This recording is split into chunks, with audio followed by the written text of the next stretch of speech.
Amalan apa yang bisa tanpa hisab, tanpa nunggu lama di padang mahsyar? Sulit jawabannya. Karena kalau bicara nunggu di padang mahsyar, semuanya akan nunggu. Nggak ada yang nggak nunggu. Sampai Nabi Ibrahim juga menunggu. Sampai Nabi Adam juga menunggu di padang mahsyar. Semua Nabi itu nunggu di padang mahsyar. Maka ketika penantian di padang mahsyar, subhanallah, fi yaumin kana miqdaruhu 50,000 sana. Satu hari yang sama dengan 50.000 tahun. Maka orang-orang yang menunggu di padang mahsyar itu semuanya galau. Yang kafir, yang mukmin. Orang kalau sudah divonis enak. Sekarang ada orang ditahan sama polisi, tidak diadili. Terus ditahan.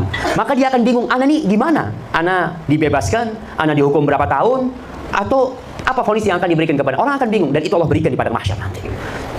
Tapi dalam satu hari yang sama dengan 50.000 tahun. Gimana kalau kita nunggu di sana selama 50.000 tahun? Tapi di penantian itu ada yang mendapatkan naungan dari Allah. Kita di salah satu pemuda yang tumbuh besar beribadah kepada Allah. Setelah bertahun-tahun, entah berapa ribu dan berapa puluh ribu tahun mereka menunggu. Akhirnya mereka datang ke Nabi Adam, datang ke Nabi Nuh, Nabi Ibrahim, ya, minta tolong kepada Nabi Ibrahim. Kemudian datang kepada nabi-nabi lainnya sampai ke Nabi Muhammad. Baru setelah Nabi Muhammad minta kepada Allah Sallallahu Alaihi Wasallam. Setelah itu baru divonis. Jadi penantian itu semua akan nunggu. Tapi bagaimana kita nunggu dengan nyaman? Terus bagaimana masuk surga tanpa hisab? Mu'ad bin Jabal pernah bertanya kepada Rasulullah SAW. Dia mengatakan, ya Rasulullah, dullani ala amalin yudkhilunil jannah wa yuba'iduni 'anil nar. Wahai Rasulullah SAW, tunjukkan kepada aku amalan yang memasukkan aku ke surga dan menjauhkan aku dari neraka.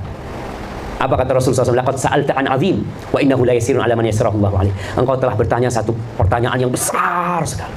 Tapi itu akan jadi mudah bagi orang yang Allah mudahkan. Ini masuk surga biasa. Pertanyaan ini masuk surga tanpa hisab. Tambah berat lagi. Rasulullah SAW mengatakan tentang rukun Islam. Beliau ceritakan ta'budullah wa la tusyriku bi syai'an. Tauhid, salat, puasa, zakat, haji, itu yang wajib-wajib. Kemudian ditambah lagi dengan yang sunnah-sunnah, salat malam, sedekah, lalu jihad fi sabilillah. Lalu Nabi SAW menunjukkan kepada kita satu amalan yang bisa mengumpulkan semua amalan-amalan itu. Beliau memegang lidahnya, lalu mengatakan kuffa 'alaika. Kau jaga Mu'ad lidahmu ini. Maka dengan kita menjaga lidah kita, mudah-mudahan kita bisa masuk surga tanpa hisab, tanpa azab. Allah Jalla Jalaluhu berfirman, ma yalfidu min qaulin illa ladaihi raqibun atid. Tidak ada satupun yang keluar dari lidah kecuali ada yang mencatat dan menyimpannya. Memang ada sebuah hadis yang menceritakan tentang 70.000 golongan yang masuk surga tanpa hisab, tanpa azab. Nah, Rasul menyebutkan di antara sifat mereka, apa yang pertama? La yatatayyarun. Mereka tidak tatayyur, nggak percaya sama apa? Sama kupu, sama burung. Ya, kita mengaitkan nasib kita dengan hal-hal yang tidak disyariatkan.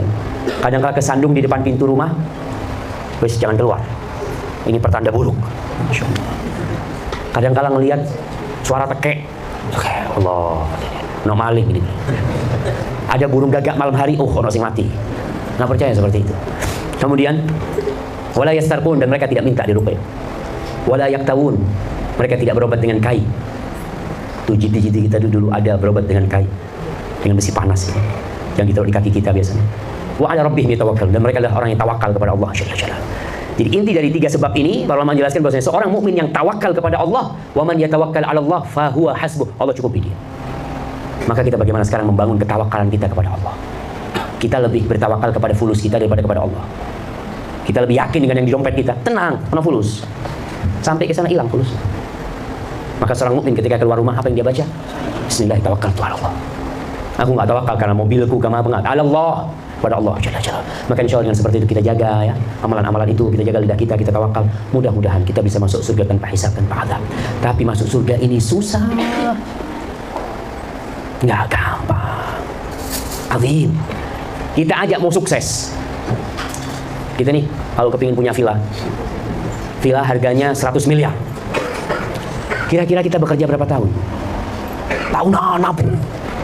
Apa untuk surga yang luasnya seluas langit dan bumi kita cuma mau syukur 5 menit, cuma mau soli selesai. Maka usahakan kita. Ketika kita hidup nih, kita sisihkan waktu untuk Allah Jalla Jalaluhu. Barakallahu fikum.